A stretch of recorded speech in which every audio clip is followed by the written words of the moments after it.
नमस्कार सत श्री अकाल आईवीएफ ਦੇ ਪੇਜ ਤੇ ਅੱਜ ਤੁਹਾਡਾ ਸਾਰਿਆਂ ਦਾ ਫਿਰ ਤੋਂ ਸਵਾਗਤ ਹੈ। आईवीएफ ਦੇ ਪੇਜ ਤੇ ਅੱਜ ਦਾ ਜਿਹੜਾ ਆਪਣਾ ਵਿਸ਼ਾ ਹੈ ਉਹ ਹੈ importance of regular health checkup for fertility. ਤਾਂ ਇਸ ਟੌਪਿਕ ਨੂੰ ਜਾਣਨ ਦੇ ਲਈ ਆਓ ਮਿਲਦੇ ਹਾਂ ਡਾਕਟਰ ਮਾਧਵੀ ਅਰੋੜਾ ਸੇਠੀ ਜੀ ਨੂੰ ਤੇ ਡਿਸਕਸ ਕਰਦੇ ਹਾਂ ਆਪਣਾ ਅੱਜ ਦਾ ਵਿਸ਼ਾ। ਸਤ श्री अकाल मैम। सत श्री अकाल जी। जिस तरह मैम आज का जो अपना विषय ही है रेगुलर हैल्थ चैकअप के रिगार्डिंग, तो सब तो पहले मैम असं पूछना चाहेंगे कि फीमेल का रेगुलर हैल्थ चैकअप होना क्यों जरूरी होता है? देखिए,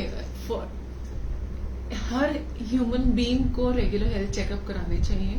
एज फार एज अब हम जनरल हेल्थ चेकअप के डिटेल्स में नहीं जाएंगे और हम फर्टिलिटी रिलेटेड हेल्थ चेकअप की अगर बात करें तो पहले हम फीमेल्स की बात करते हैं। तो अगर तो आपको कोई मेडिकल प्रॉब्लम है तो at any age, even if you are adolescent, आपको टीन एज में भी कुछ मेडिकल प्रॉब्लम है, कुछ गायनिक रिलेटेड प्रॉब्लम है, आपको विजिट करना ही है अपने गायनेकोलॉजिस्ट से और उसके रिलेटेड सारे इन्वेस्टिगेशन करानी चाहिए। सो इन केस आपको कोई प्रॉब्लम नहीं है और आप एक प्रेगनेंसी रिलेटेड चेकअप कराना चाहते हैं तो सबसे पहले अगर आप ideally just before marriage you should get yourself tested to know कि सब कुछ इंटरनली इज नॉर्मल और not, there is some problem और नॉट। और एक बार आप मैरिज हो जाए उसके बाद if your age at the time of marriage is less than 30 तो आपको natural trial for a year लेना चाहिए। उसके बाद भी अगर प्रेगनेंसी नहीं होती है तो आपको अपने इनफर्टिलिटी स्पेशलिस्ट से मिलना चाहिए। अगर आपकी मैरिज के टाइम पे एज 30 से ऊपर थी तो don't give more than 6 months. 6 months में अगर नेचुरली प्रेगनेंसी नहीं हो रही है तो आपको अपने गायनेकोलॉजिस्ट या इनफर्टिलिटी स्पेशलिस्ट से मिलना चाहिए। तो वो जो डॉक्टर्स आपके टेस्ट करेंगे वो होता है एक मिनिमम बेसिक अल्ट्रासाउंड और हार्मोनल प्रोफाइल, हार्मोन्स वगैरह टेस्ट रहेंगे जिसमें thyroid, prolactin, even egg forming hormone जैसे AMH, TSH, FSH, LH, E2 ये सब टेस्ट किए जाते हैं। और अगर कुछ PCOD जैसा कंडीशन निकलता है तो फर्दर और डिटेल्ड हार्मोन्स वगैरह चेक होते हैं जैसे free testosterone, DHEA and all.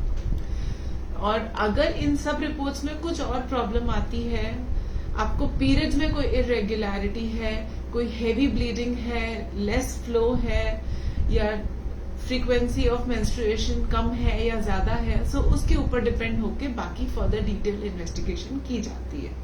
सो ये हो गई फीमेल्स की बात। जिमें कि हुण तक आपां ने जानिया ही है कि फीमेल दा रेगुलर हेल्थ चेकअप होना क्यों जरूरी होता है। तो अपना अगला सवाल है कि मैम की इस दे नाल नाल मेल पार्टनर दा हेल्थ चेकअप भी जरूरी होता है? मेल पार्टनर को भी यूरोलॉजिस्ट से अपने आप को चेक कराना चाहिए। मेल पार्टनर अगेन अगर आपको कोई प्रॉब्लम है सो बिफोर मैरिज आप किसी भी स्टेज पे विजिट कर सकते हैं एंड आफ्टर मैरिज अगेन अगर आपकी शादी को 1 साल हो गया है ट्राई करते करते तो उसके बाद भी अगर प्रेगनेंसी नहीं हो रही है तो मेल पार्टनर को सबसे पहला बेसिक टेस्ट है सीमेन एनालिसिस जो जरूर कराना चाहिए। और अगर उसमें कुछ प्रॉब्लम रहती है तो फर्दर ब्लड इन्वेस्टिगेशंस की जा सकती है।